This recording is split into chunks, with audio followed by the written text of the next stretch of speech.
For more than 6,000 years, the Aurelian Empire had ruled the known galaxy, controlling hundreds of star systems through its enormous military, powerful economy, and carefully maintained political order. To its citizens, the empire was eternal. To its enemies, it was a prison disguised as civilization. Humanity had known the Aurelians for only 41 years. When the first human exploration vessel entered Imperial territory, Earth was technologically advanced enough to travel between stars but nowhere near powerful enough to challenge the Empire. The Aurelians possessed larger fleets, stronger weapons, older alliances, and thousands of years of experience. Humanity therefore chose diplomacy. Trade agreements were signed, scientific exchanges began, and eventually Earth received a small seat within the Imperial Diplomatic Assembly. To the old powers of the galaxy, humans were still newcomers. To Ambassador Elias Vey, that was an advantage. Elias had spent 23 years learning imperial politics. At 62, he was silver-haired, calm, patient, and almost impossible to intimidate. He had negotiated prisoner exchanges, prevented planetary wars, and once convinced 3 species that had hated each other for centuries to share a mining station. His greatest weapon had never been a fleet. It had been patience. You don't win a negotiation by making the other side afraid of you, he often told younger diplomats. You win by making them believe agreeing with you was their idea. His daughter Mara had heard that sentence more times than she could remember. But 18 months earlier, Elias had discovered something that diplomacy could not easily solve. Independent worlds across imperial territory were collapsing economically. Their shipping lanes were suddenly restricted, their banks lost access to imperial credit, and their governments were pressured into accepting emergency loans. Then imperial corporations appeared and purchased their ports, mines, factories, and communication systems for a fraction of their real value. The empire called these unfortunate economic failures. Elias saw a pattern. On the morning of his final speech, Elias stood beneath the enormous glass dome of the Imperial Senate. Hundreds of alien representatives filled the circular chamber while Emperor Kalen IV watched silently from the ancient throne at its center. High Minister Orden, the emperor's chief political advisor, activated the microphone. Ambassador Vey, you requested the floor. You have 10 minutes. Elias nodded. His assistant, Nira Saul, activated the central projector. The planet Velara appeared above the Senate floor. Red markers covered its cities. Velara's economy collapsed 14 months ago, Elias said. A Velaran senator immediately interrupted. Because its government was incompetent. Elias looked at him calmly. That was the official explanation. The senator narrowed his eyes. Are you suggesting otherwise? Elias pressed a control. 11 more planets appeared. I'm not suggesting anything. I'm showing you a pattern.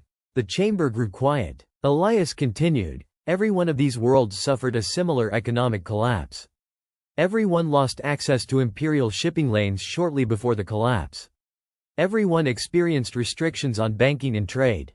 And everyone received emergency financial offers from imperial corporations afterward. Minister Orden leaned forward. Ambassador, are you accusing the empire of deliberately destabilizing sovereign worlds? Elias paused. I am presenting evidence that strongly suggests it. Thousands of financial records appeared above the chamber. These transactions were hidden through intermediary corporations, Elias explained. Their ownership was concealed through shell companies, but the money eventually leads back to one institution. He pressed another control. The symbol of the imperial treasury appeared. The Senate erupted. Several representatives shouted that the evidence was forged. Emperor Kalen finally spoke. Ambassador Vey, where did you obtain these records? Elias looked directly at him. From people who believed the truth was more important than their positions. Kalen's expression hardened. You understand the seriousness of what you are saying. Yes, Your Majesty. Then perhaps you should have brought this evidence to me privately. Elias held his gaze. I did. Silence filled the chamber. 3 times, Elias continued. I submitted reports through official diplomatic channels. Each report disappeared. Minister Orden stood immediately. Enough. He turned toward the guards. Arrest him. Nira stepped closer. Ambassador, we need to leave. Elias raised one hand. No. She stared at him. No? Elias looked toward the throne. If I run now, they will call me guilty. 6 imperial guards entered the chamber.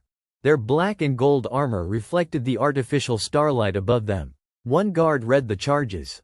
Elias Vey, representative of the Human Republic, you are under arrest for treason against the Aurelian crown, falsification of imperial records, incitement of planetary rebellion, and conspiracy against the state. Elias almost smiled. Treason? The guard remained silent. Elias looked around the chamber. Against the Empire or against the truth? Nobody answered. The guards took him away. Within an hour, Imperial media announced that a human diplomat had attempted to destabilize the Empire with fabricated evidence. Humanity protested. Earth demanded access to Elias. The Imperial government refused. His trial began that evening. It was not a real trial. Elias knew that immediately. His evidence was declared fraudulent. 2 witnesses disappeared before they could testify. His legal advisor was removed after being accused of conspiracy. By midnight, the verdict had already been decided. Guilty. The sentence was death. Before the execution, Emperor Kalen visited Elias inside his detention chamber. The 2 men stood separated by a transparent energy barrier. You still have a choice, Kalen said. Elias looked at him. Do I? Withdraw your accusations. Admit the evidence was fabricated.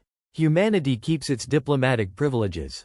You return to Earth. Elias remained silent before asking, and the worlds you destroyed? The Emperor's expression hardened. You are not in a position to judge me. Elias nodded slowly. Perhaps not, but history will. Kalen stepped closer. You are one man. Elias gave him a faint smile. That's the problem with empires. They always forget how dangerous one honest man can be.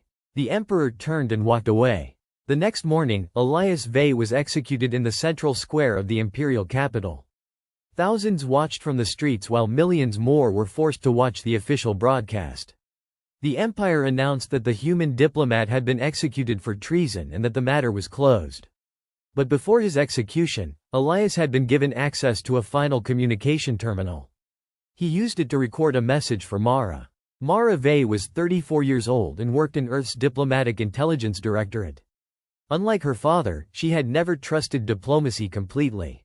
Elias believed understanding could change civilizations. Mara believed information was more powerful. When the encrypted message arrived, she was alone in a secure office in Geneva.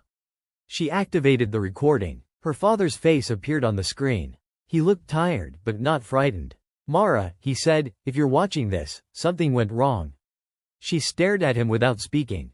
Elias continued, I don't know whether I'll see you again, so listen carefully. Do not avenge me. Tears filled her eyes. The Empire wants humanity to react with anger.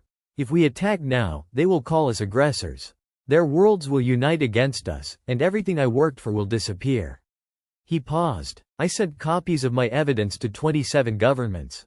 Find them. Find the people who still believe the truth matters. The recording flickered. Elias smiled sadly. And Mara? Don't try to become me.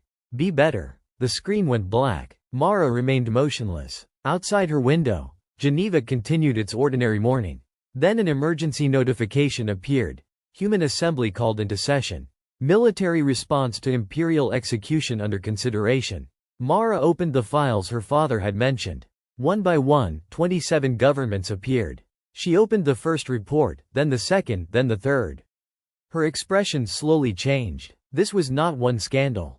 It was a system. The Empire had manipulated wars, collapsed economies, controlled trade routes, and removed governments for decades. Her father had not discovered one crime.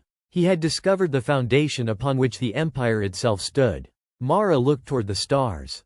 You told me not to avenge you, father, she whispered. She opened a secure diplomatic channel. So I won't. Her fingers moved across the console. I'll find out what you died protecting. She pressed send. Somewhere beyond human space, one of the 27 governments received humanity's first message. And for the first time in 6,000 years, the Aurelian Empire had created a problem that could not be solved by executing one person. The message reached Earth 12 minutes after Mara Vey sent it, but the reply did not come immediately. For those 12 minutes, Mara sat alone in the Diplomatic Intelligence Center, staring at the stars beyond the glass wall and wondering whether her father's final plan had died with him. The first government on Elias's list was Valara, an agricultural world nearly 800 light-years from Earth. Mara opened a secure channel. This is Mara Vey, daughter of Ambassador Elias Vey. I am requesting a conversation regarding information transmitted by my father before his execution. The screen flickered, and a tired-looking Velaran appeared. We received your message, he said. Mara nodded. Then you know why I'm calling. The alien looked away. We know. Do you believe the evidence? Mara asked. He remained silent for several seconds. We believe enough of it to be afraid. Mara leaned closer. What happened to Valara? The Velaran gave a bitter laugh. You already know what the Empire says. Corruption, poor harvests, government incompetence. I want your version. He looked directly into the camera. The Empire closed our shipping lanes 14 months before our economy collapsed. Then our banks lost access to Imperial credit. Within months, we could no longer purchase machinery from outside our system. Then Imperial corporations arrived. Mara's expression tightened. And they bought your infrastructure? For almost nothing. 3 ministers disappeared after protesting. Mara asked, why didn't you fight? The Velaran stared at her. Because the last world that fought the Empire lost 80% of its population. The communication ended, but Mara had what she needed. Confirmation that her father had been right. 2 hours later, Mara entered the emergency chamber of the Human Assembly. Military commanders stood on one side, diplomats on the other, and Chancellor Mira Sen sat at the center. General Adrian Cole spoke first. The Empire executed a human ambassador. They rejected our protests and refused to return his body. At some point, Madam Chancellor, we had to stop asking permission. Sen looked at him. What exactly are you proposing? Cole activated a projection of Imperial space. A military response. We establish defensive positions and strike the Imperial fleet if it moves against us. A diplomat shook his head. That is a declaration of war. Cole turned toward him. They declared war when they executed Elias. Mara entered the chamber at that moment. Everyone turned toward her. Cole looked at her carefully. Mara, you heard the proposal? Yes. Then tell them. Mara walked toward the table. Tell them what you really want. Cole frowned. What? Revenge. Silence filled the room. Mara looked at him. And I understand why. Cole lowered his voice. Your father was my friend. Mara's expression softened. I know. He continued, then don't ask me to sit here while the people who killed him believe we're afraid. Mara looked at the Imperial map. I'm not asking you to be afraid. I'm asking you to understand what my father died trying to prevent. 27 governments appeared across the projection. These are the governments that received his evidence. Cole crossed his arms. How many have responded? 1. Valara? Yes. Cole shook his head. One world isn't an alliance. Mara nodded. I know. That's why we don't start a war. The Human Assembly argued for 6 hours. Military officials warned that waiting would allow the Empire to strengthen its position. Diplomats warned that attacking first would destroy humanity's political advantage. Economic advisors explained that Earth depended heavily on Imperial trade. A war could create shortages within months. Finally, Chancellor Sen asked Mara, what is your plan? Mara answered, we continue what my father started. Cole frowned. Diplomacy? Not exactly. We expose the truth, establish alternative trade routes, provide humanitarian assistance, and create agreements with worlds willing to cooperate. We don't demand their loyalty. We give them another choice. Sen studied her. And if the Empire attacks? Mara replied, then we defend ourselves. The decision was approved, though not everyone supported it. Humanity released carefully selected evidence from Elias's investigation. Mara deliberately avoided publishing everything. She wanted each document to be independently verified so the Empire could not dismiss the entire collection as propaganda. Trade records appeared. Banking orders appeared. Imperial communications were released. The message accompanying every publication remained simple. Humanity was not calling for rebellion. It was calling for investigation. The Empire responded immediately. Imperial media called the documents fabricated and accused humanity of attempting to destabilize civilization. One Imperial senator declared, the humans have replaced truth with propaganda. Mara watched the broadcast with her colleague Jonas Reed. He laughed bitterly. They really know how to make themselves sound innocent. Mara shook her head. Don't underestimate them. Jonas looked at her. Why? Because they're good at fear. And fear is easier to sell than truth. Then the Empire made its first serious move. Valara's remaining trade licenses were suspended. The Imperial government declared the planet a security threat because of its communication with Earth. Within days, food shipments disappeared. Fuel prices doubled. Hospitals warned that medical supplies would last only 6 weeks. Mara received an emergency call from Valara. The same representative appeared on the screen. His voice was strained. "They are starving us." Mara replied, "We can send supplies." He shook his head. "Your ships will be intercepted. Then we'll send civilian transports. They will still be intercepted." Mara looked toward Jonas, who was already checking navigation routes. "How long?" 11 days, he said. Mara turned back to the Velaran. "Can you survive 11 days?" The alien hesitated. "If the Empire doesn't attack our ports." Mara nodded. "Then we will make sure the galaxy knows exactly what happens if they do." Humanity's first humanitarian convoy left Earth 4 days later.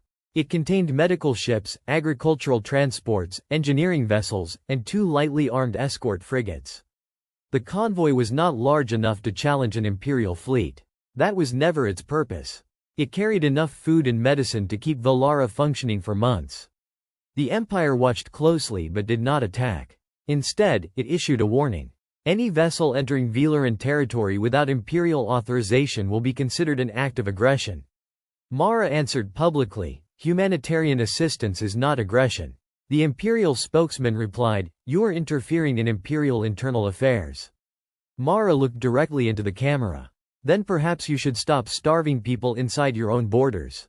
The statement spread across the galaxy. More importantly, 3 additional governments contacted Earth. Then 2 more. They did not openly join humanity. They were too frightened. But they asked for copies of Elias's evidence. They asked whether humanitarian assistance would be available if the Empire retaliated.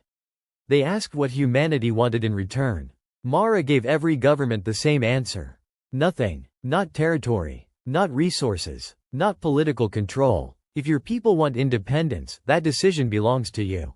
One diplomat challenged her. "Then why are you doing this?" Mara thought about her father. "Because someone has to prove that power doesn't have to mean ownership." For several weeks, the strategy worked.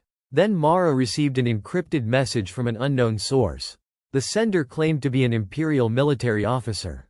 The message contained only 6 words. "Your father was right.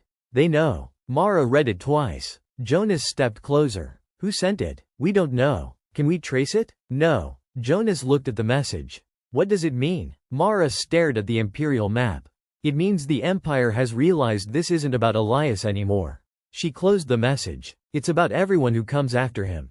That evening, Emperor Kalen appeared on every major communication network in Imperial space. "Citizens of the Empire," he said calmly, "a young and inexperienced civilization has been manipulated into believing that our government is its enemy. Humanity has violated diplomacy and attempted to destabilize lawful authority. We have shown restraint. That restraint has been mistaken for weakness." Mara watched silently. The Emperor continued, "The Aurelian Empire does not seek war. But if war is forced upon us, we will defend civilization." The broadcast ended. General Cole looked toward Mara. "He's preparing them." She nodded. "Yes. For war?" Mara looked at the Imperial capital glowing on the map. "For something worse." 3 weeks later, the first attack came. It was not against Earth. It was against Karis, a world whose government had secretly signed a cooperation agreement with humanity.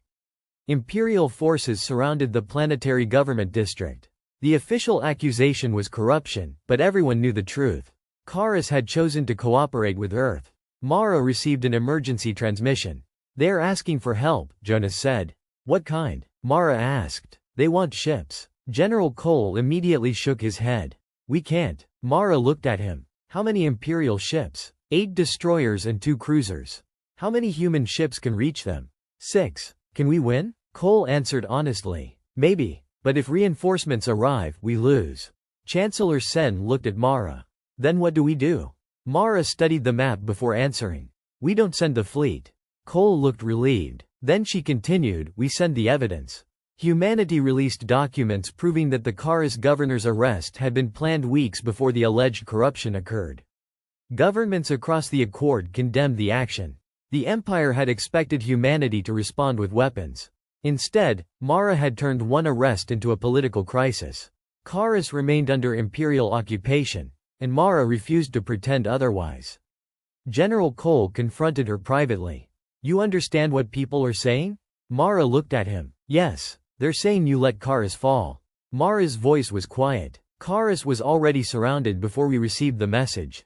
Cole shook his head. We could have fought. And if we lost? Mara asked. The Empire would destroy our ships, occupy Karis, and tell the galaxy humanity had failed. She looked toward the stars. We need to choose our battles. My father taught me that diplomacy isn't about winning every argument. It's about making sure you're still there for the next one. But the Empire had already decided that Mara herself had become the greatest threat. An assassination order was issued. Commander Varric Thane was given the task. The first attempt came inside Earth's diplomatic archive. Mara was walking through a secure corridor with Jonas when the lights suddenly failed. Jonas stopped. That's not a power failure. A metallic sound echoed behind them. Move, he whispered. 2 shots struck the wall where Mara had been standing. Security teams rushed in, but the attacker escaped. Only one piece of evidence remained, an Imperial data chip. General Cole studied it. They wanted us to know it was them. Mara nodded. Yes. Jonas looked confused. Why? Mara answered, because this wasn't an assassination. It was a warning. 2 days later, Jonas was killed by an explosive device while traveling in a diplomatic convoy. The official investigation blamed an extremist group, but Mara refused to believe it. She stood beside his memorial while General Cole approached her. I'm sorry, he said. Mara looked at Jonas's photograph. They killed him because of me. Cole shook his head. They killed him because they're afraid of what you're building. Tears filled her eyes. My father told me not to become him. Cole replied, then don't. Mara looked toward the memorial. I won't. 3 days after Jonas's death, another encrypted message reached Earth. This time it contained internal Imperial orders proving that the attack on Mara and the assassination of Jonas had been authorized by the Imperial Security Directorate. The sender added one sentence. Some of us served the Empire because we believed it protected civilization. We are beginning to realize that it only protects itself. Mara read the message twice. General Cole asked, can you verify it? The orders are genuine. Can we trust the sender? Mara shook her head. No. Cole frowned. Then why use the information? Mara looked at the map of Imperial space. Because trust and usefulness aren't the same thing. She paused. We verify everything. If he's lying, we find out. If he's telling the truth, people live. That night, Mara looked across the stars and realized the situation had changed. The Empire still possessed the largest military in the galaxy. It still controlled most major trade routes. It still had loyal governors and powerful allies. But it was beginning to fracture from within. And somewhere beyond human space, Imperial fleets were already changing course. The Empire had decided that diplomacy had gone far enough. Its next move would not be made in a Senate chamber. It would be made in the darkness between the stars. The Imperial fleet moved toward Earth in silence, and for the first time since Elias Vay's execution, Mara understood that diplomacy alone would not stop what was coming.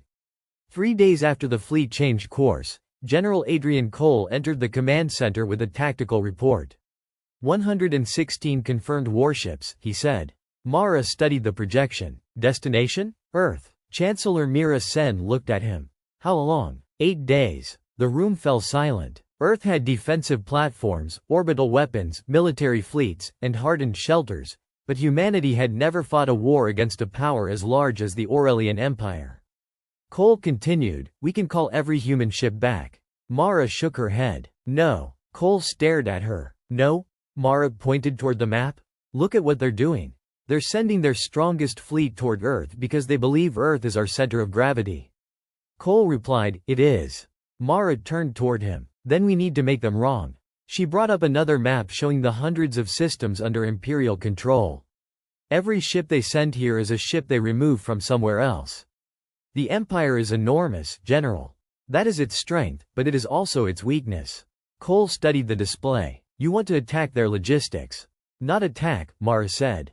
Disrupt. We don't need to destroy the Empire's fleet. We need to make it impossible for that fleet to operate. The plan was difficult because humanity could not accomplish it alone.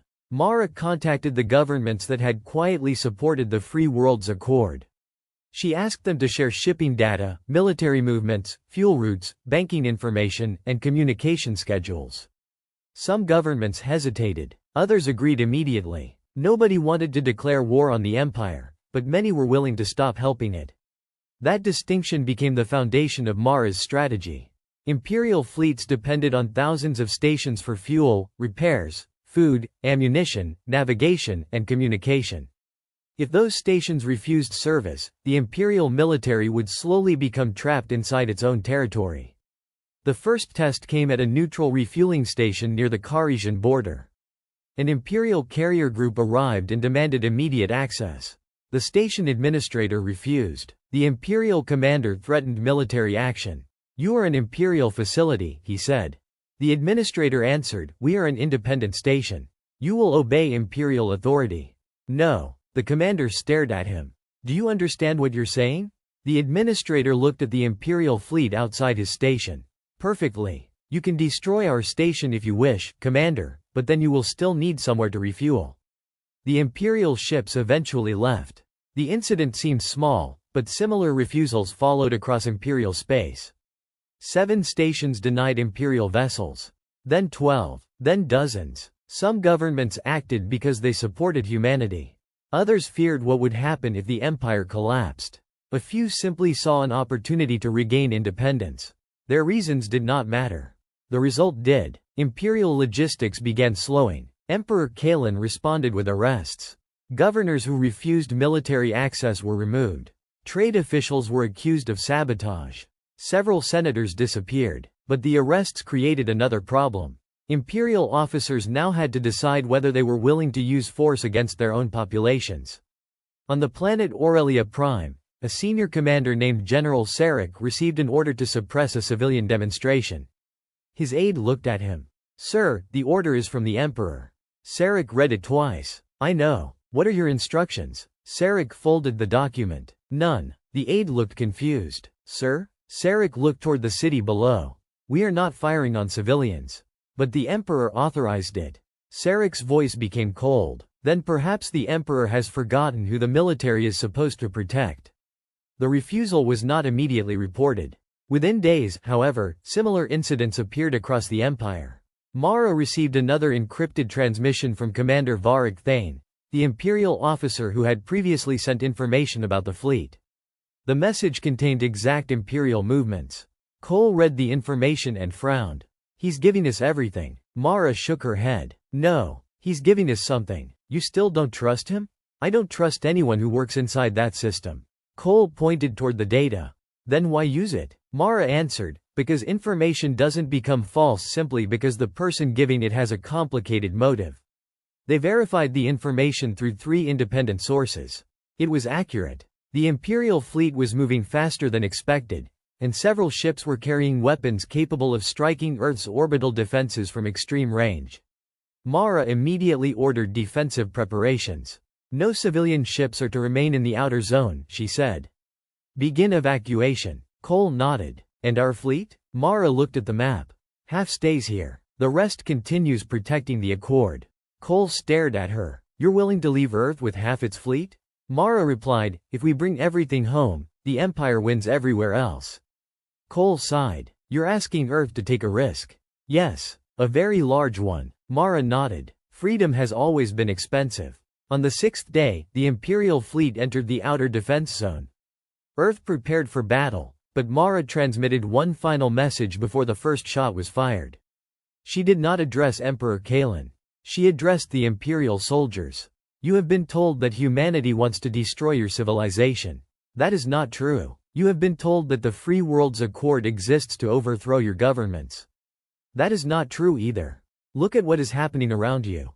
Your worlds are being arrested because they ask questions. Your commanders are being punished because they refuse orders against civilians. Your people are being told to fear us because fear is the only thing keeping the old system alive." She paused. "We will defend Earth. We will defend our allies.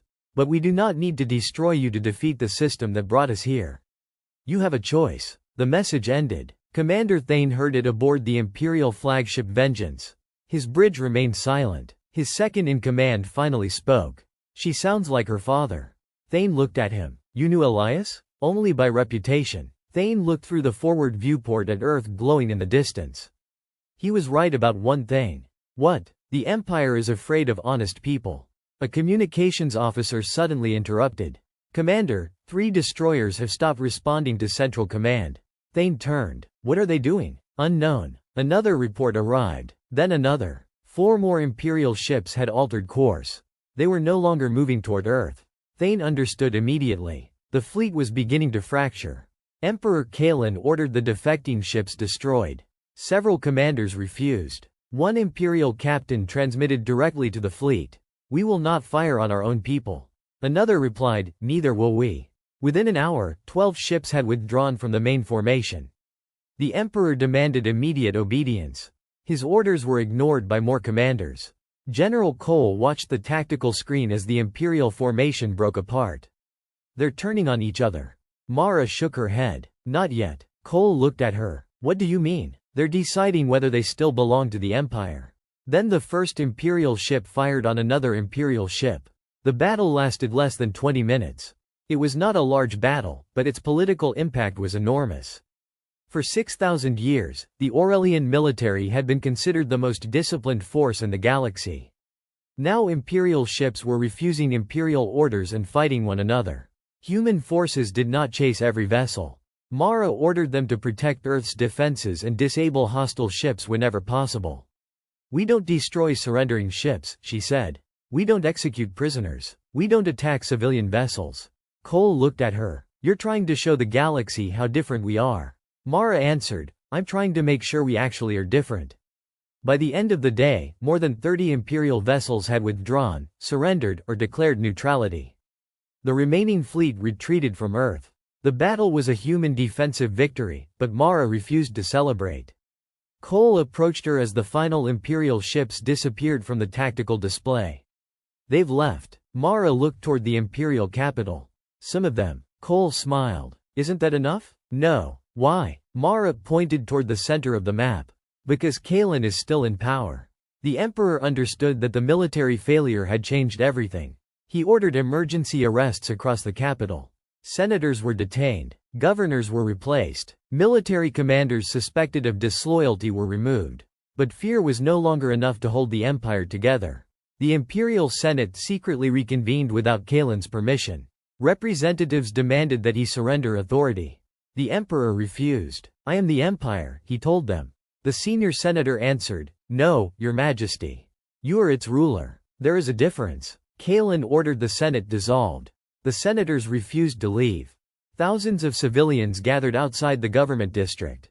Imperial soldiers surrounded them, but the soldiers did not attack. The capital became paralyzed. Trade stopped. Government offices closed. Military units remained inside their bases. For the first time in 6,000 years, nobody knew who actually controlled the empire. Mara received a transmission from the same elderly senator who had once apologized for opposing Elias. Mara Vey, he said, your father was right. She remained silent. I believed the empire was too important to fail, he continued. I was wrong. The empire became too important to question. Mara asked, what do you want from me? He shook his head. Nothing. That is why I am calling. If Kalen falls, the galaxy may not become peaceful. It may become 100 small wars. Mara looked at the star map. Then we need to prevent that. 2 days later, Emperor Kalen attempted to escape the capital aboard his royal cruiser. But the ship never reached orbit. Capital defense pilots refused to clear its flight path. The Emperor demanded an explanation. The commander replied, your authority is under review. Kalen shouted, I am the authority. The commander answered, not anymore. Kalen was arrested inside his own palace by soldiers who had once sworn to die protecting him. The news reached Earth within minutes. General Cole entered Mara's office. It's over. Mara looked at him. No. The Emperor is captured. The Emperor is captured, she replied, but the Empire is still armed. Cole looked toward the star map. 3 planetary governors had already declared independence. 2 admirals had claimed control over entire sectors. Criminal fleets were attacking abandoned trade routes. Refugees were fleeing collapsing worlds. Mara watched the warnings multiply across the screen. Then she said the words that would shape the next stage of human history. We didn't defeat an empire. We removed the man sitting on its throne. Cole asked, then what do we do now? Mara looked toward the empty imperial capital. We make sure nobody replaces him. The arrest of Emperor Kalen changed the balance of power, but it did not end the war. Across the galaxy, imperial governors declared independence, military commanders seized territory, and criminal fleets attacked abandoned trade routes. For 6,000 years, the Aurelian Empire had been held together by one central authority. Now that authority was gone, and nobody knew what would replace it. Mara Vey stood inside Earth's command center watching hundreds of systems flash across the star map. General Adrian Cole approached her. 3 more governors have declared themselves independent. Mara nodded. And the humanitarian reports? Cole handed her a tablet. 37 systems are running out of food. 9 medical networks have collapsed.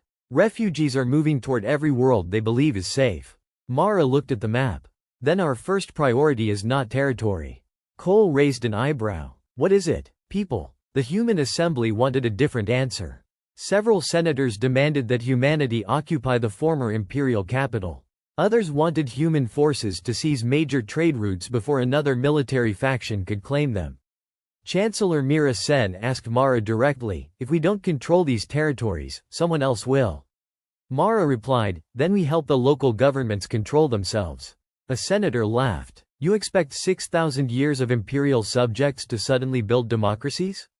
Mara looked at him. No, I expect them to learn. We learned. The debate continued for hours, but Mara eventually convinced the assembly to approve a limited humanitarian mission. Human ships would deliver food, medicine, engineering equipment, and security teams, but they would not occupy territory or remove local governments unless those governments requested assistance. The first ships left Earth within 48 hours. They were greeted with suspicion. On some worlds, citizens believed humanity was simply waiting for the right moment to become the next empire. Mara understood their fear. Don't ask them to trust us, she told the commanders. Show them that we don't need their trust to do the right thing. Meanwhile, the Imperial Senate attempted to create a temporary government. Representatives from dozens of worlds gathered in the capital, but they immediately began arguing over who should control the military, the economy, and the remaining imperial treasury. One faction wanted to restore the monarchy with a new emperor. Another demanded complete independence. A third wanted a military council.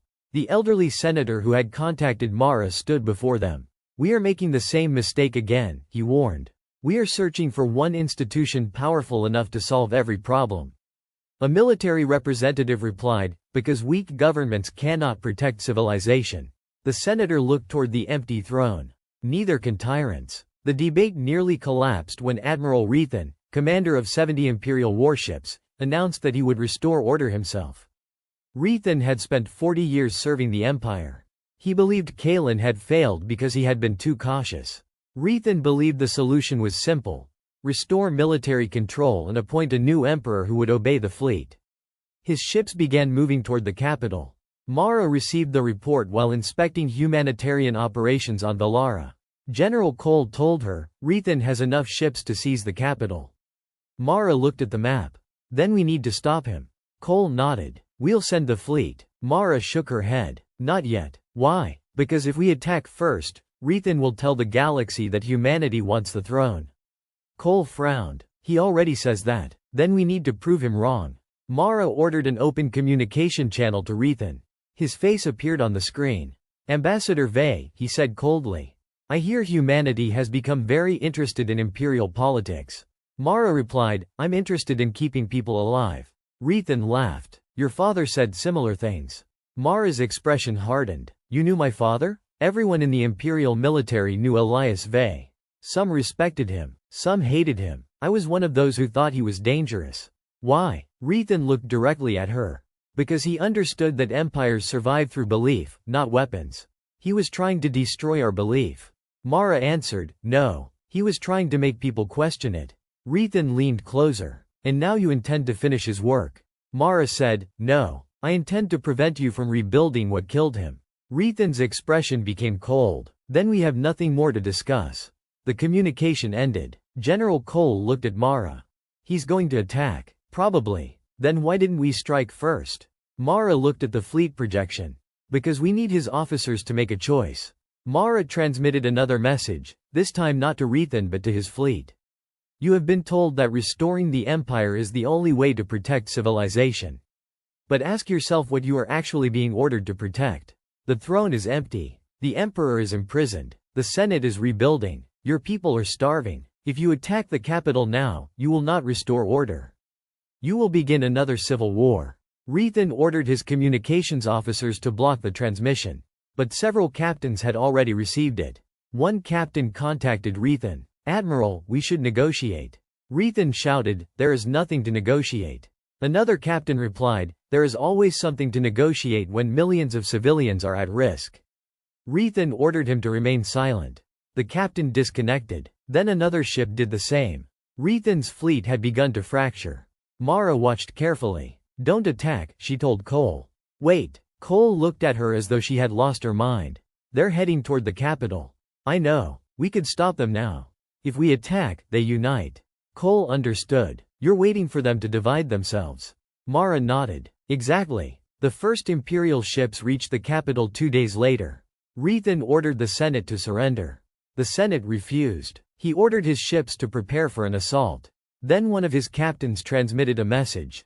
"My ship will not fire on the Senate." Rethan replied, "You are under military command." The captain answered, "I serve the people of my world." Another ship joined him. Then another. Rethan's formation began breaking apart. He ordered loyal ships to fire, but some refused. Human forces remained outside the battle zone. When fighting finally began, Mara ordered her commanders to disable hostile ships rather than destroy them. The battle lasted less than an hour. Rethan lost control of more than half his fleet. His remaining ships surrendered. When Rethan was brought before the council, he expected death. Instead, Mara stood before him. "You will be tried," she said. Rethan stared at her. "You are not going to execute me?" "No." "Why?" Mara looked toward the empty throne. "Because your execution would create a martyr. A trial creates a record." Rethan gave a bitter smile. "You sound like your father." Mara answered quietly, "I hope so." While the political crisis continued, Mara faced another problem. The former imperial government had controlled a vast network of secret intelligence files.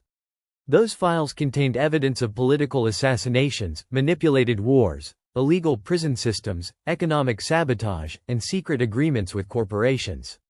Several governments wanted the files destroyed. Others wanted them all released immediately. Mara opposed both. "If we publish everything without verification," she said, "we could destroy innocent people and create new wars." A council member asked, "Then what do you propose?" Mara replied, "An independent investigation." Representatives from different worlds were appointed to review the records. Human investigators participated, but they did not control the process. The first discoveries shocked the galaxy. Some imperial officials had secretly protected civilian populations. Some governments accused of collaboration had actually been coerced. Some corporations had acted independently. Others were deeply involved in the Empire's system. The truth was more complicated than anyone expected. Mara insisted that every accusation be verified. "We are not replacing imperial propaganda with human propaganda," she said. "If the truth takes longer, then we wait." Slowly, the former imperial territories began creating local councils. Some elections were peaceful. Others were chaotic. On several worlds, rival factions fought for control. Humanity sent peacekeeping teams only when invited. The Free Worlds Accord established emergency courts to settle disputes between former imperial provinces. Trade routes reopened gradually. Food began moving again. Refugees returned home. For the first time in generations, many worlds were making political decisions without waiting for orders from the imperial capital. But not everyone was satisfied. A group of former imperial governors formed the Restoration League. Their leader, Governor Valen, appeared on a public broadcast. "The Empire gave this galaxy order," he declared. "Humanity has given it uncertainty. You call this freedom, but freedom without authority is chaos." Mara watched the broadcast. Cole stood beside her. "He's not entirely wrong," Cole said. Mara nodded. "I know. That worries me." "It should." Mara looked at the map. "If we cannot create stability without becoming authoritarian, then we haven't solved the problem." The Restoration League began gathering support. Several worlds joined them voluntarily. Others joined because they feared the economic uncertainty of independence. Mara did not threaten them. Instead, she offered negotiations. Some accepted. Others refused. One restoration fleet attacked a humanitarian convoy. Human ships defended it, and the attackers retreated. Mara ordered the captured crews treated according to international law. Cole asked, even after they attacked civilians? Mara answered, especially after. Why? Because the future is watching how we treat people who disagree with us. Months passed. The galaxy slowly began to stabilize. The temporary Galactic Council was created, with representatives from former Imperial territories, independent worlds, and the Free Worlds Accord. But one question remained unanswered. Who would lead the new galaxy? During the Council's first major session, a representative from Orenth stood and said, "We need a central authority. Someone must coordinate defense, trade, and diplomacy." Another representative replied, "We just escaped an emperor." The chamber erupted in argument. Finally, the elderly senator turned toward Mara. "Perhaps humanity should lead." The room became silent. Mara slowly stood. "No." The senator frowned. "Why?" Mara looked toward the empty throne visible through the chamber doors. "Because if humanity takes that seat, everything my father died for becomes meaningless." She paused. The empire fell because one government believed it had the right to decide the future of everyone else. We cannot repeat that mistake simply because we now have the opportunity. The senator asked, "Then what do you suggest?" Mara looked around the chamber. A council, shared authority, limited terms, independent courts, open records, local governments, a military controlled by civilian representatives. No emperor, no permanent throne. The chamber became quiet. Then the representative from Valara stood. "I support the proposal." A Naris delegate followed, then Terran, then several former imperial worlds. One by one, representatives began to rise. Mara looked at the empty throne one final time. For 6,000 years, that seat had represented absolute power. Now it represented something else, a warning. Humanity had defeated the Empire, but the hardest part had only begun. Winning a war was simple compared with building a civilization that would not repeat the same mistakes. And as the first representative signed the new Galactic Charter, Mara knew her father's final lesson had finally become clear. He had never wanted humanity to conquer the Empire. He wanted humanity to prove that another way was possible. The signing of the Galactic Charter did not immediately bring peace. The former Aurelian Empire was still a dangerous place, filled with armed fleets, frightened populations, competing governments, and people who believed the old order could still be restored. Mara Vey knew that defeating Emperor Kalen had been easier than building something capable of replacing 6,000 years of imperial rule. The temporary Galactic Council had created a framework for cooperation, but the real test would come when that framework faced its first major crisis. That crisis arrived 3 weeks later when emergency signals began appearing across the outer systems. General Adrian Cole entered Mara's office and placed a tactical display on the table. "We've got trouble." Mara looked at the map. "Where?" Cole pointed toward the eastern sectors. 3 former Imperial governors have joined the Restoration League. They've taken control of 22 systems and seized several military depots. Mara studied the red markers. "How many ships?" "Almost 90. And what do they want?" Cole hesitated. "They've declared themselves the legitimate continuation of the Aurelian government." Mara sighed. "Of course they have." Cole continued, "Their leader, Governor Valen, has also announced that the Galactic Council is illegal." Mara looked toward the stars. "What else?" Cole's expression became serious. "They've taken civilians hostage on 6 worlds. They say they'll release them only if the council dissolves." Mara stood immediately. "Then we negotiate." Cole shook his head. "They already rejected our first message. Send another." "Mara, they are using hostages." "Exactly. That means they want something." Cole frowned. "And if negotiation fails?" Mara looked at the map. "Then we prepare for the possibility that it will." A communication channel was opened. Governor Valen appeared on the screen wearing the old black and gold uniform of the Imperial administration.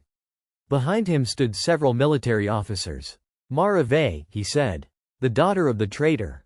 Mara ignored the insult. "Governor Valen, release the civilians." He smiled. "You expect me to surrender after you stole our government?" Mara answered, "Nobody stole your government. Your emperor lost control of it." Valen leaned forward. "You think this new council will survive? It has no army, no emperor, and no authority." Mara replied, "That is precisely why it has a chance." Valen laughed. "You sound like your father." "Good." His smile disappeared. "Your father died because he believed words were stronger than power. Mara looked directly at him. No. My father died because your government was afraid of words. Valen ended the communication. Cole looked at Mara. That went well. Mara smiled faintly. He called us weak. That means he's trying to convince himself we are. The council faced a difficult decision. Some representatives demanded immediate military action. Others argued that negotiations should continue indefinitely. The representative from Neris warned, if we attack the Restoration League, we could create another war. A former imperial governor responded, if we do nothing, they will grow stronger. Mara listened until everyone had spoken. Then she said, we need to separate the political problem from the hostage problem.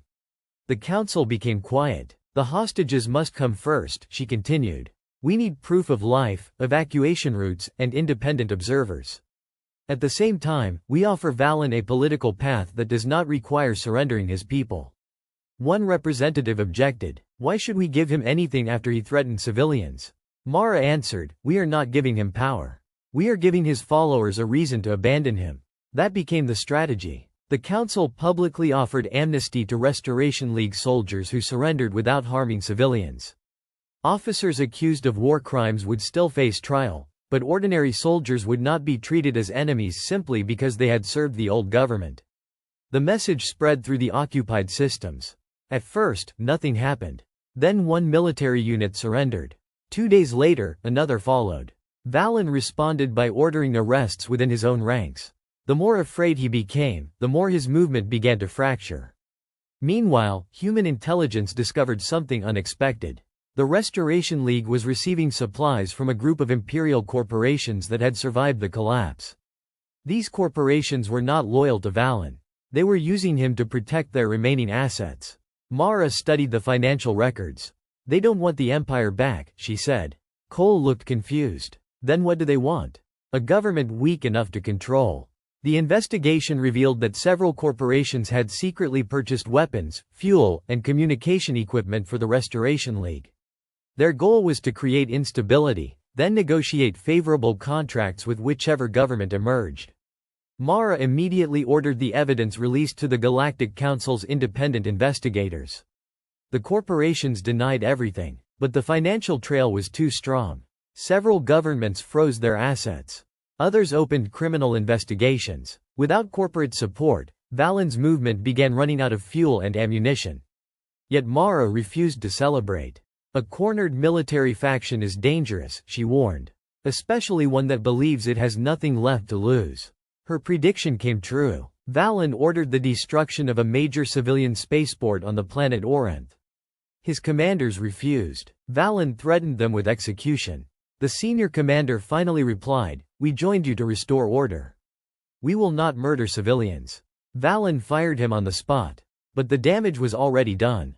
More officers turned against him. Within 48 hours, the Restoration League had split into 3 factions. One wanted to surrender. Another wanted to negotiate. The third remained loyal to Valen. Mara saw an opportunity. We offer the surrendering faction safe passage. Cole looked at her. And Valen? He can surrender too. He won't. Then his own people will eventually bring him to us. 2 days later, they did.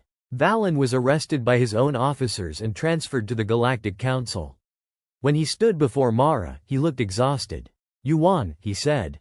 Mara shook her head. No. Your people decided they didn't want to continue fighting. Valen laughed bitterly. You really believe that matters? It matters more than winning. He stared at her. You could have destroyed us. Yes. Why didn't you? Mara looked toward the representatives gathered behind her. Because if we build this new galaxy through fear, then we have simply renamed the Empire. Valen said nothing. His trial began weeks later. Evidence was presented publicly, including the hostage orders, attacks on civilian infrastructure, and financial agreements with corporations. He was sentenced to imprisonment rather than execution. The decision was controversial, but Mara defended it. The old empire taught us that killing enemies solves problems. It doesn't. Sometimes it only removes the person who could have revealed the truth. As the Restoration crisis ended, another challenge emerged. The Galactic Council needed a permanent system of government. Representatives argued over borders, military authority, taxation, trade regulations, and planetary rights. Some wanted a federation. Others wanted a loose alliance. A few still demanded a central ruler. Mara refused to support any system that concentrated too much power in one office. The empire didn't become dangerous overnight, she told the council. Power accumulated slowly. Every generation accepted another exception. Another emergency law. Another secret agency. Another military authority. Eventually, nobody remembered where the limits had been. The council adopted safeguards. No leader could serve indefinitely, military forces would remain under civilian control, intelligence agencies would require independent oversight, and member worlds could withdraw through a defined legal process rather than through war. The system was imperfect, but it was designed to correct its own mistakes. Months later, the first elections were held across dozens of former imperial worlds. Some went smoothly. Others were chaotic. In one system, rival parties nearly started a civil war. In another, citizens rejected every major candidate and demanded a new election. The council refused to interfere unless violence threatened civilians. Mara understood that freedom was messy. People are going to make terrible decisions, Cole told her one evening. Mara nodded. Yes. Then why allow it? Because people who are never allowed to make decisions never learn how to make better ones. Cole smiled. Your father would have liked that answer. Mara looked toward the stars. He would have argued with it first. Months became a year. Trade routes reopened. Refugees returned home. Former imperial shipyards began producing civilian transports instead of warships. Worlds that had never spoken to one another began exchanging students, scientists, engineers, and artists. The Galactic Council was still fragile, but it was functioning. Then Mara received an unexpected invitation from the Senate of the former imperial capital. They wanted her to return. When she arrived, she found the Great Chamber transformed. The old imperial symbols had been removed. The ancient throne remained, but it was surrounded by representatives from across the galaxy. The elderly senator stood before it. Mara, he said, we have a proposal. She looked at the throne. I already know what you're going to ask. He smiled. Do you? You want me to sit there?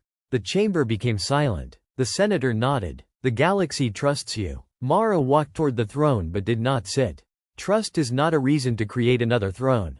A representative from Valara stood. Then what should stand here? Mara looked at the empty seat. A reminder. Of what? She asked. Then she answered herself. Of what happens when one government believes it owns the future. She turned toward the assembled representatives. The Aurelian Empire spent 6,000 years teaching the galaxy to kneel. We should spend the next 6,000 teaching it to stand. Nobody spoke for several seconds. Then the Naris representative rose. I support that. One by one, others followed. The old throne remained empty. And for the first time in 6,000 years, its emptiness was more powerful than the person who had once occupied it. But Mara knew the story was not finished. The empire was gone, yet its scars remained. There were worlds still rebuilding. Families still searching for missing relatives. Soldiers still carrying memories of wars they never understood. Governments still learning how to cooperate. The new galaxy could still fail. It could still become corrupt. It could still produce another empire. Mara understood that no constitution could guarantee freedom forever. People had to defend it repeatedly. On the evening before the final Galactic Charter ceremony, Mara stood alone before the memorial containing Elias Vay's name. General Cole found her there. Tomorrow changes everything, he said. Mara looked at her father's name. Tomorrow begins everything. Cole smiled. Do you think he would be proud? Mara remained silent for a moment. I think he would ask why it took us so long. Cole laughed softly. Mara touched the memorial. He told me not to become him. And you didn't. She looked toward the stars. No. I became something he wanted more than another diplomat. What? Mara smiled. A person who knew when not to take the throne. The next morning, representatives from hundreds of worlds gathered to sign the Galactic Charter. No emperor was present. No crown was placed upon the table. No military commander stood above the delegates. They signed as equals. When Mara added her name, she looked toward the empty seat reserved for the leader of the new galaxy. Then she deliberately left it empty. The ceremony ended without a coronation. There was no moment of conquest, no single ruler, and no final battlefield victory. Instead, there was something much harder to achieve. A civilization choosing its future without being ordered to do so. Humanity had survived the empire. Now it had to prove that it deserved the freedom it had helped create. And Mara knew exactly where that journey had begun. with one human diplomat who had stood before an emperor, told the truth, and refused to kneel. The Galactic Charter was signed, but Mara Vey knew that a document could not guarantee peace, because the galaxy had spent 6,000 years living under a system that had trained entire civilizations to obey before they learned how to govern themselves. In the months following the Charter, the new Galactic Council faced problems no empire had ever been willing to admit existed.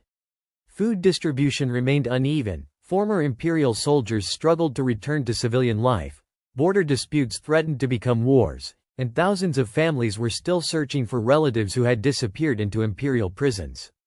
Mara refused to pretend that everything had suddenly become perfect. Freedom isn't a finish line, she told the council. It's a responsibility that has to be carried every day. The first major challenge came from the former Imperial intelligence network. Thousands of secret files had been recovered from underground facilities beneath Aurelia Prime, including records of political prisoners, disappeared leaders, manipulated elections, secret wars, and worlds deliberately weakened so imperial corporations could acquire their resources. Some representatives demanded that every file be released immediately. Others wanted the records destroyed to prevent revenge. Mara rejected both ideas. If we destroy the evidence, we protect the people who committed the crimes, she said. If we release everything without investigation, we may destroy innocent people with accusations that cannot be proven. An independent truth commission was established with representatives from dozens of civilizations. Human investigators participated, but they were not allowed to control the process. For the first time, former imperial officials were questioned in public.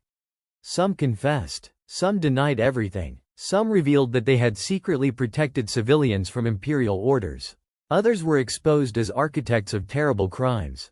One elderly former minister shocked the galaxy by admitting that Elias Vey had been correct.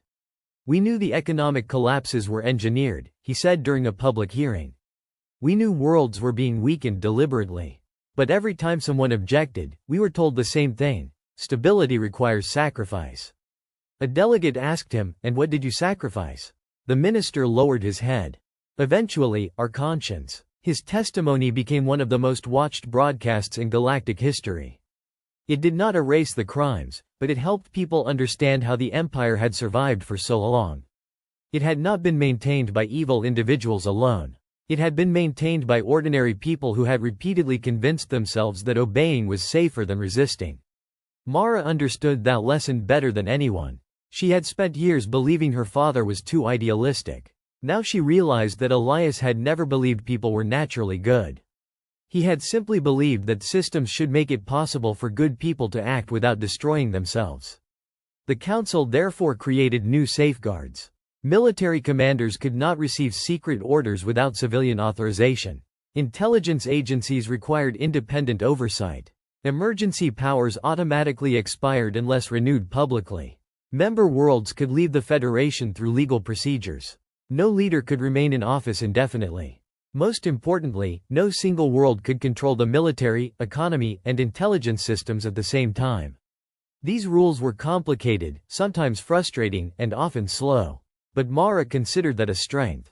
If government becomes too easy, she told a young delegate, be suspicious. Sometimes the difficulty is the protection. Meanwhile, the former Imperial fleet was reorganized. Thousands of warships were dismantled, converted, or placed under joint command. Some ships became rescue vessels. Others became exploration platforms. A few were retained for defense. General Adrian Cole oversaw the transition and faced resistance from military officers who believed the galaxy was becoming vulnerable. One commander confronted him. "We are throwing away the advantage that protected civilization for thousands of years." Cole answered, "No, we are changing what civilization means." The commander shook his head. "Enemies still exist." Cole nodded. "Then we'll defend ourselves. But defense is not the same thing as domination." The most symbolic conversion happened aboard the Imperial flagship Vengeance, the same vessel that had once carried the fleet toward Earth.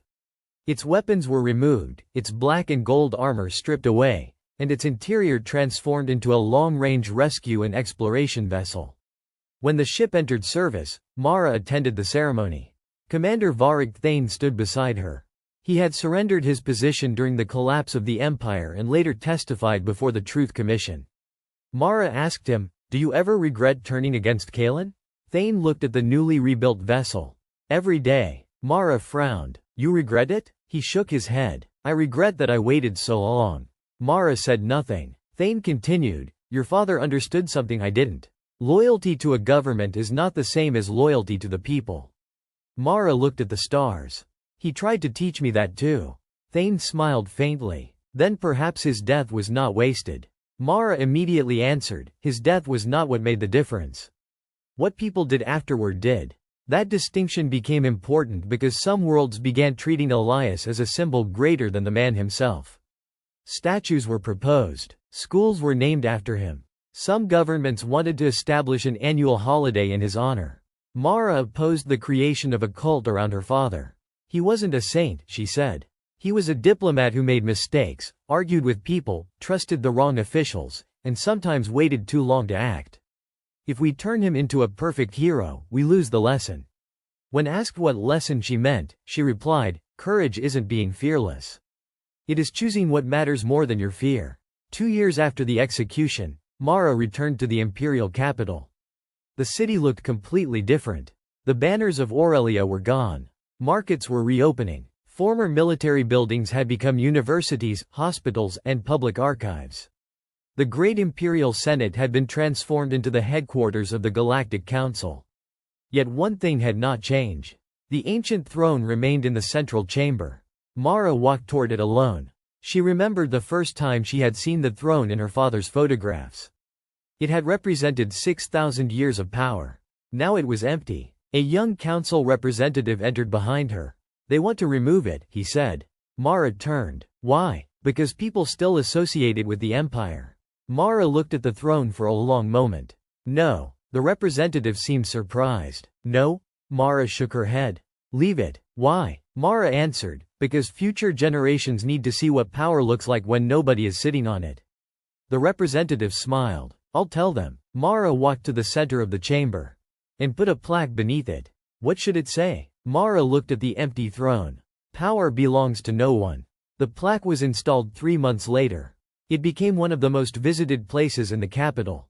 Children would stand before the throne and ask their teachers why nobody sat there. The answer became part of the new galaxy's history. The throne was empty because one civilization had learned that no person should possess the future of everyone else. But peace still required vigilance. 5 years after the charter, a dispute between two worlds nearly became a war. Their governments accused each other of violating resource agreements. Fleets began gathering near their shared border. The council requested that Mara mediate. She accepted, not because she believed she could solve every problem, but because she knew what happened when governments stopped talking. She spent 12 days negotiating.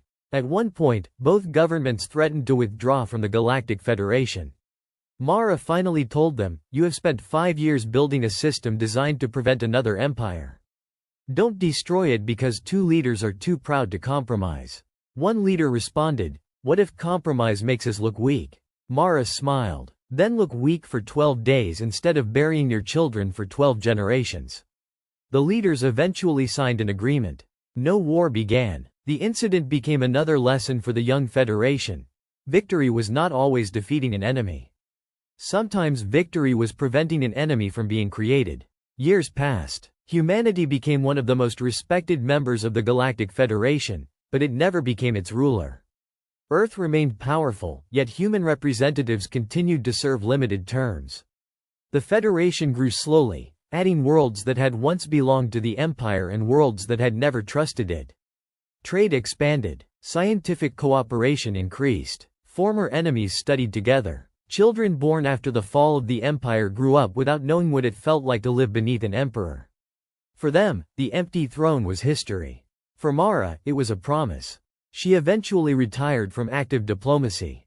On her final day in the council chamber, General Cole, now older and walking with a cane, stood beside her.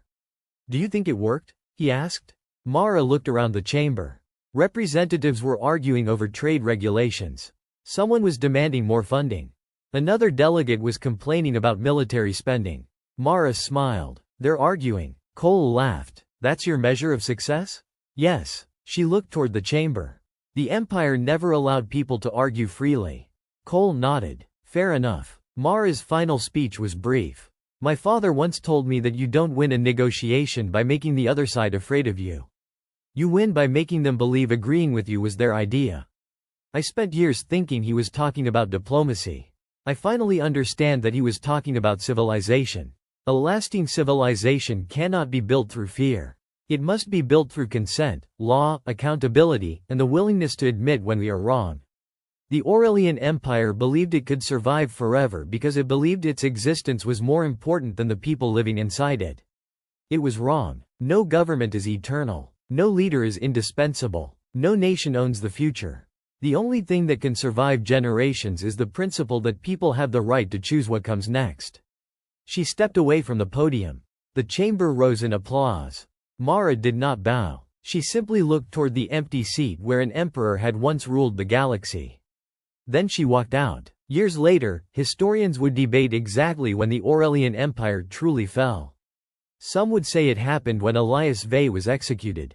Others would say it happened when the Imperial fleet refused Kaelin's final orders.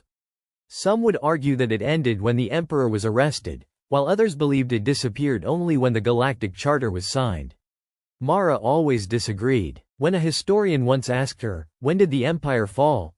she answered, "It fell the day people stopped believing they had to kneel." The historian asked, "And when did humanity win?" Mara looked toward the stars and smiled. "We didn't." The historian was confused. "Then who won?" Mara replied, "Everyone who finally understood that nobody needed to own the galaxy."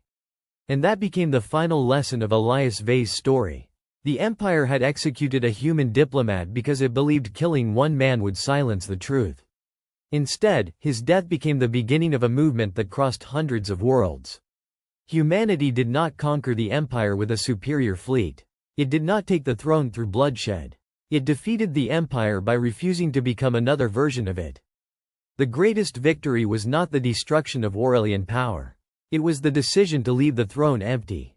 And 6,000 years after the first Aurelian Emperor claimed the galaxy, the symbol of absolute power stood untouched in the center of the new Galactic Council, not as a seat of authority, but as a warning to every generation that followed. Empires do not fall because someone takes their throne. They fall when people finally realize they never needed to kneel.